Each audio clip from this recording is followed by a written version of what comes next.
दोस्तों, Himachal Pradesh technical university से आपके लिए पोजीशन आई है और ये पोजीशन है आपकी प्रोफेसर की, एसोसिएट प्रोफेसर की, असिस्टेंट प्रोफेसर की और टेक्निकल स्टाफ की। ये आपकी वैकेंसीज हैं और इसमें हम जानेंगे कि कितनी वैकेंसीज आपकी आई हैं, जानेंगे एलिजिबिलिटी क्या है आपकी, कब तक अप्लाई करना है, कैसे अप्लाई करना है, सारी डिटेल जो भी रेलेवेंट है इन पोस्ट से सब कुछ हम डिस्कस करने वाले हैं। वीडियो का एंड तक देखिएगा। चलिए शुरू करते हैं। सबसे पहले मैं आपको लास्ट डेट बता दूं, 22 मार्च इसमें लास्ट डेट है अप्लाई करने की। रात के 12 बजे तक आप अप्लाई कर सकते हैं। अप्लाई करने के लिए लिंक आपको यहाँ मिलेगा। और बात करते हैं कि इसमें आपको पे स्केल क्या मिलने वाला है। 37,400 से लेकर 67,000 तक प्लस आपका 10,000 AGP भी आपको मिलेगा। लेवल 14 है, ये है प्रोफेसर के लिए। ठीक है, प्रोफेसर के लिए आपका पे स्केल है। डिसिप्लिन की बात करें तो कंप्यूटर साइंस एंड इंजीनियरिंग में आपकी वैकेंसी है और एक वैकेंसी आई है अनरिजर्व के लिए है। ये एसोसिएट प्रोफेसर की बात करें तो इसमें भी आपका सेम पे स्केल है और सेम आपका AGP है। लेवल 13A है और नहीं सॉरी AGP इसमें अलग है, 9,000 है AGP और पे लेवल इसमें 13 है। ठीक, कंप्यूटर साइंस एंड इंजीनियरिंग का डिसिप्लिन है। इसमें 2 वैकेंसीज है, दोनों की दोनों अनरिजर्व के लिए है। मैनेजमेंट का डिसिप्लिन है दूसरा, एक इसमें वैकेंसी है वो आपकी अनरिजर्व के लिए है। नेक्स्ट बात करें आपकी असिस्टेंट प्रोफेसर की, इसका जो पे लेवल है वो 10 है और इसमें जो पे स्केल मिलेगा आपको वो 37,400 से 67,000 के बीच में होगा प्लस 6,000 का AGP मिलेगा। अब डिसिप्लिन की बात करें, कंप्यूटर साइंस एंड इंजीनियरिंग का डिसिप्लिन है। 8 वैकेंसीज है टोटल, 8 में से एक आपकी अनरिजर्व के लिए है PWD और 5 है अनरिजर्व के लिए, एक है SC के लिए और एक आपकी अनरिजर्व एक्स सर्विसमैन के लिए है। इंग्लिश की बात करें 2 वैकेंसी है, 2 में से एक BC के लिए है, OBC के लिए है और एक EWS के लिए। एनवायरमेंटल साइंस की बात करें तो 2 वैकेंसी है, दोनों के दोनों अनरिजर्व के लिए है। मैनेजमेंट के डिसिप्लिन में 6 वैकेंसी है, 6 में से 2 अनरिजर्व के लिए है, एक ST के लिए है, एक SC के लिए है, एक अनरिजर्व एक्स सर्विसमैन के लिए है और एक OBC के लिए है। मैथमेटिक्स के डिसिप्लिन में 4 वैकेंसी है, 4 में से एक EWS के लिए, एक SC के लिए, एक अनरिजर्व एक्स सर्विसमैन के लिए और एक अनरिजर्व के लिए है। फिजिक्स की बात करें 4 वैकेंसी है, 2 अनरिजर्व के लिए, एक OBC के लिए, एक ST के लिए। योगा के डिसिप्लिन में 2 वैकेंसी है, 2 में से एक SC के लिए है और एक आपकी अनरिजर्व एक्स सर्विसमैन के लिए है। टेक्निकल स्टाफ में बात करते हैं, पे स्केल जो है वो सेम है बट AGP इसमें 6,000 है, पे लेवल 10 है बिल्कुल असिस्टेंट प्रोफेसर की तरह। डिसिप्लिन इसमें ट्रेनिंग एंड प्लेसमेंट ऑफिसर की है, मतलब पोस्ट का नाम है, ये डिसिप्लिन नहीं पोस्ट का नाम है और एक वैकेंसी है अनरिजर्व के लिए। अब इसमें बात करें एजुकेशनल क्वालिफिकेशन की तो जो भी UGC regulation and HPTU norms द्वारा बताई गई हैं वो आपकी रहेगी। तो वो अभी हम देखेंगे कौन सी आपकी इसमें एलिजिबिलिटी रहने वाली है। ठीक है, UGC के अकॉर्डिंग जो रहती है असिस्टेंट प्रोफेसर, एसोसिएट प्रोफेसर के लिए, वो हम अभी चेक करेंगे। तो अब हम सीधा आगे बढ़ते हैं एप्लीकेशन प्रोसेस फीस की तरफ। इसमें फीस लगेगी आपकी, कितनी फीस है, किस कैटेगरी के लिए जानते हैं। General category, OBC category and ex serviceman, word of ex serviceman of all the categories of Himachal Pradesh 2,000 रुपये की फीस लगेगी। SC ST EWS and BPL of HP 1,000 की फीस लगेगी और जो PWD है या विजुअली इम्पेयर्ड है HP के यानी हिमाचल प्रदेश के उनके लिए कोई फीस नहीं है। नेक्स्ट बात करते हैं मोड ऑफ पेमेंट क्या रहने वाला है आपका, ऑनलाइन ही रहने वाला है। आपको इंटरनेट बैंकिंग या UPI के थ्रू अपना क्या करना है, एप्लीकेशन फीस भरनी है। अब इसमें पैरामीटर फॉर स्क्रीनिंग या सिलेक्शन की बात करें, all application shall be screen by duly constituted screening committee for determining of eligibility of each candidate. Incomplete application shall be rejected summarily. ठीक है, और no correspondence in this regard shall be entertain. The academic score component है specified UGC regulation 2018 Himachal Pradesh technical university rules for the post of professor, associate professor, assistant professor and training and placement officer respectively. तो इसमें जो भी UGC के rule है ना, selection committee बिठाएंगे आपके साथ, उसको वो देखेंगे कि आप एलिजिबिलिटी रखते हैं या नहीं रखते, रेलेवेंट जो भी उन्होंने मांगी है और आपका फॉर्म होगा इंटरव्यू के लिए शॉर्ट लिस्ट। ठीक, इंटरव्यू के बेस पर इसमें आपका सिलेक्शन होने वाला है और merit according to marks obtained by them in academic score component tally sheet as per following criteria. तो इसमें आपका जो है एकेडमिक स्कोर आपको दिया जाएगा, आपके बैचलर डिग्री से लेकर आपके PhD डिग्री या उससे जो भी आपकी जैसे अवार्ड वगैरह है सबके लिए आपको इसमें पॉइंट दिए जाएंगे, मार्क्स दिए जाएंगे, फिर आपका इसमें फॉर्म शॉर्टलिस्ट होगा। अब बात करें आगे तो ये आपको पूरा क्राइटेरिया दिया गया है कैसे कैसे आपका होने वाला है शॉर्टलिस्ट। तो ये वही लोग करेंगे, तो हम जानकर इसमें करेंगे भी क्या, हमें तो इसमें एलिजिबिलिटी और बाकी चीज़ें इंपॉर्टेंट हमारे लिए रहती हैं, है ना। तो इंस्ट्रक्शन इन्होंने कुछ दिए हैं वो देख लेते हैं, अगर कुछ भी इसमें इंपॉर्टेंट है तो मैंने आपको बता ही दिया है इसकी लास्ट डेट। अब तो इसमें आपको ऑनलाइन फॉर्म तो भरना ही है। ठीक है, ऑनलाइन फॉर्म और सारे रेलेवेंट जो भी आपके सर्टिफिकेट है वो अपलोड करने ही है।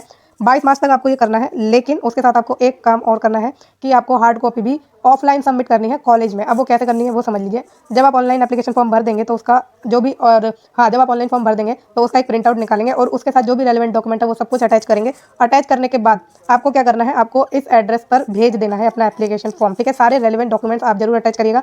अब ये फॉर्म जो आप भेजेंगे कब तक भेज सकते हैं, 29 मार्च 2025 शाम के 5 बजे तक भेज सकते हैं। और जो भी candidate Andaman and Nicobar island में रहते हैं, Lakshadweep, Ladakh, Assam, Tripura, Meghalaya, Nagaland, Manipur, Mizoram, Arunachal Pradesh, Pangi and Bharmour sub division of Chamba district, Dodra Kwar sub division of Shimla district, Kinnaur district, Lahaul and Spiti district of Himachal Pradesh, इनके लिए लास्ट डेट 5 अप्रैल रखी गई है शाम के 5 बजे तक। ठीक है, तो जो भी प्लेन एरियाज में रहते हैं उनके लिए तो 29 मार्च है, 29 मार्च है। और जो हिल एरियाज में रहते हैं या जिनके लिए थोड़ा पॉसिबल नहीं रह पाता, मतलब पोस्ट जो पहुंच पाता है वो डिले होता है पोस्ट पहुंचने में इन एरियाज में, तो उनके लिए 5 अप्रैल ये डेट रखी गई है। ठीक है, आप समझ गए ये चीज़, और आपको भेजनी ज़रूर है। अगर आप नहीं भेजेंगे तो आपका फॉर्म रिजेक्ट हो जाएगा, फॉर्म भेजना मत भूलिएगा। आगे चलते हैं और बात करते हैं और इम्पोर्टेंट चीज़ों की। अगर आप एक से ज़्यादा पोस्ट के लिए फॉर्म भरना चाहते हैं तो सेपरेटली आपको एप्लीकेशन फॉर्म भरना है। एक एप्लीकेशन फॉर्म सबके लिए नहीं चलेगा, ठीक है। और ऐसा करना, आप एप्लीकेशन फ़ीस जो भी आप भरेंगे उसकी भी रिसीप्ट जरूर लगा देना, क्योंकि वो भी आपकी मांगी जा सकती है। इसमें लिखा नहीं है बट आप लगा देना, क्योंकि एप्लीकेशन फॉर्म की वो भी होना चाहिए कि हाँ आपने भरी हुई है। और आगे बढ़ते हैं अब ऑनलाइन एप्लीकेशन फॉर्म। तो अब बढ़ते हैं हम सीधा एजुकेशनल क्वालिफिकेशन की तरफ, ठीक है।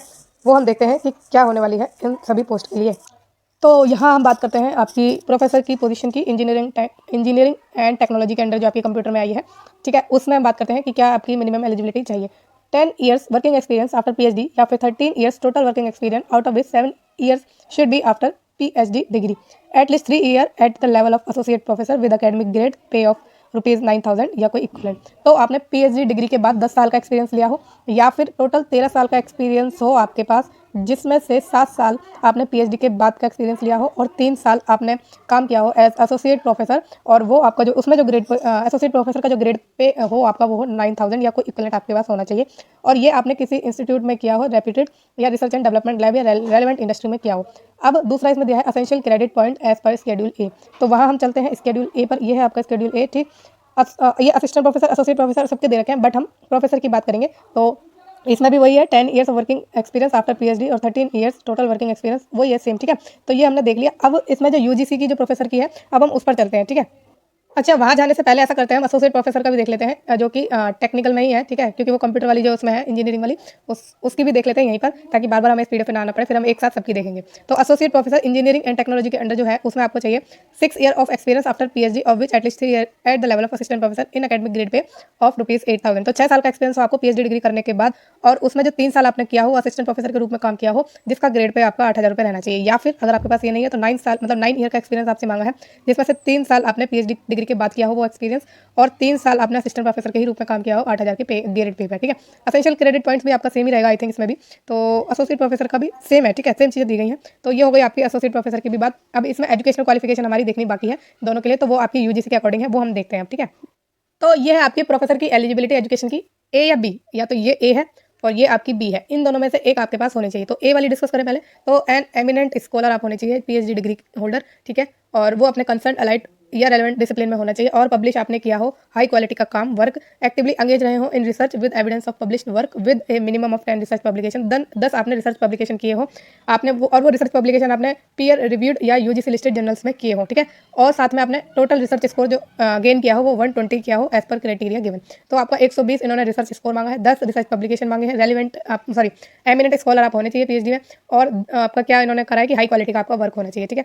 साथ में आपसे 10 साल की टीचिंग एक्सपीरियंस मांगा है इन यूनिवर्सिटी या कॉलेज एज असिस्टेंट प्रोफेसर या एसोसिएट प्रोफेसर या प्रोफेसर, या फिर और साथ में भी हो सकता है अगर आपने किया है तो रिसर्च एक्सपीरियंस एटलीस्ट आपके पास हो equivalent level at the university या नेशनल लेवल इंस्टीट्यूट का, ठीक है। रिसर्च एक्सपीरियंस आपके पास हो यूनिवर्सिटी या नेशनल लेवल का, और एविडेंस आप हो कि आपने सक्सेसफुली गाइड किया है डॉक्टरल कैंडिडेट को, ठीक है। तो ये दोनों आपके पास होना चाहिए अगर आप ए एलिजिबिलिटी रखते हैं।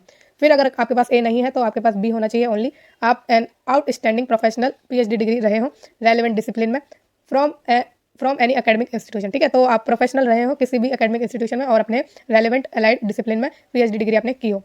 और देखो इसमें लिखा है ना, not included in A above. फिर या तो इंडस्ट्री में आपने किया, who has made significant contribution to knowledge in the concern allied relevant discipline supported by documentary evidence provided he she has 10 year experience. और आपने कंट्रीब्यूट किया हो आपकी नॉलेज को आपने कंसर्न सब्जेक्ट में, अलाइड सब्जेक्ट में या रेलिवेंट सब्जेक्ट में, ठीक है।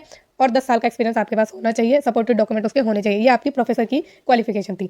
अब बात करें हम एसोसिएट प्रोफेसर की कि आपकी एसोसिएट प्रोफेसर की क्या क्वालिफिकेशन है।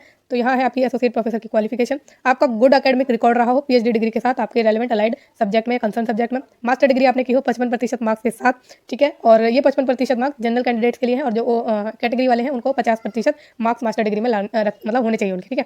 तो ये चीज़ हो गई कैटेगरी वालों के लिए 50 और अनरिजर्व के लिए 55। फिर a minimum of 8 year of experience of teaching and या फिर research in an academic research position equivalent to that of assistant professor in a university.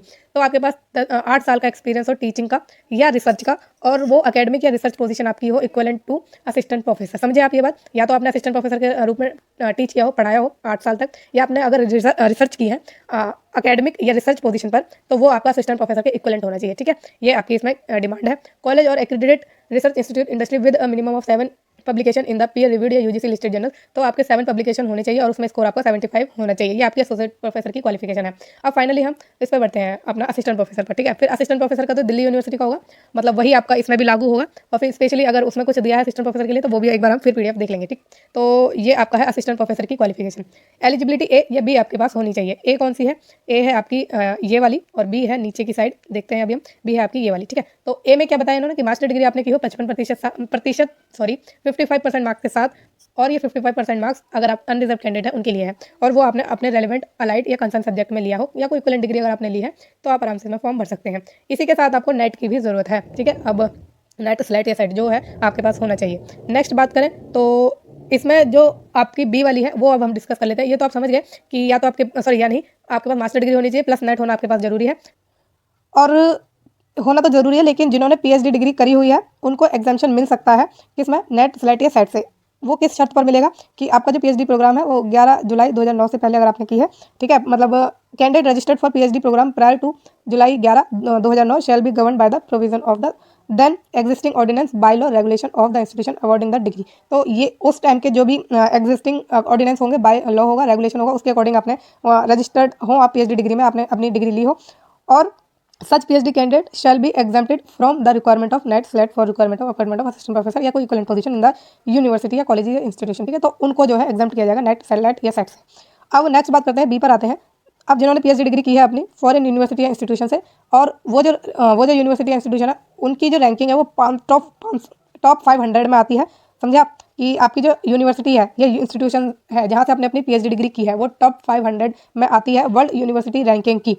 अब वो वर्ल्ड यूनिवर्सिटी रैंकिंग किसी भी टाइम की आपकी हो सकती है, आपने एडमिशन लिया है उसके पहले की भी हो सकती है, उसके बाद की भी हो सकती है, कभी की भी हो, लेकिन आपका जो इंस्टीट्यूशन है या यूनिवर्सिटी है वो टॉप 500 में रहा हो, और जो आपकी यूनिवर्सिटी की रैंकिंग है या इंस्टीट्यूशन की रैंकिंग है वो क्यूक्वेरी असाइनमेंट द्वारा या फिर द हायर एजुकेशन द्वारा टाइम्स हायर एजुकेशन द्वारा या फिर the academic ranking of world university द्वारा जारी की हुई होनी चाहिए। समझ गए आप? एक बार और बता दूं मैं आपको कि अगर आपने जो डिग्री ली है अपनी पीएचडी डिग्री जिस यूनिवर्सिटी से ली है, जिस इंस्टीट्यूशन से ली है, वो आपका टॉप 500 में रहा हो वर्ल्ड यूनिवर्सिटी रैंकिंग के, और ये रैंकिंग आपकी किसी भी टाइम की चलेगी, और ये रैंकिंग आपकी क्यूक्वेरी असाइनमेंट्स या फिर द टाइम्स हायर एजुकेशन या फिर the academic ranking of world university द्वारा जारी की हुई होनी चाहिए। समझ गए आप ये बात? तो ये हो गई आपकी सारी detail assistant professor related, associate professor से रिलेटेड और प्रोफेसर से रिलेटेड।